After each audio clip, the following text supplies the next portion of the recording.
الله الذي خلق السماوات والأرض وأنزل من السماء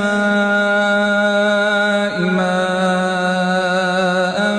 فأخرج به من الثمرات رزقا لكم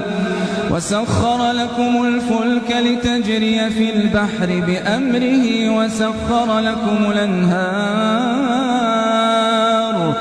وسخر لكم الشمس والقمر دائبين وسخر لكم الليل والنهار وآتاكم من كل ما سألتموه وإن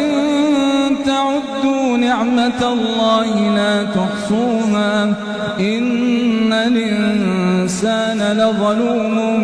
كفار وإذ قال إبراهيم رب اجعل هذا البلد آمنا واجنبني وبني أن نعبد الأصنام رب إنهن أضللن كثيرا من الناس فمن تبعني فإنه مني ومن عصاني فإنك غفور رحيم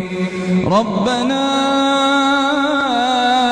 إني أسكنت من ذريتي بواد غير ذي زرع عند بيتك المحرم ربنا ليقيموا الصلاة فاجعل أفئدة من الناس تهوي إليهم وارزقهم من الثمرات لعلهم يشكرون ربنا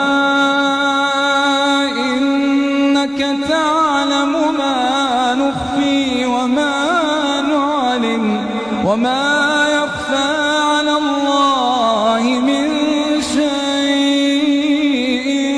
في الأرض ولا في السماء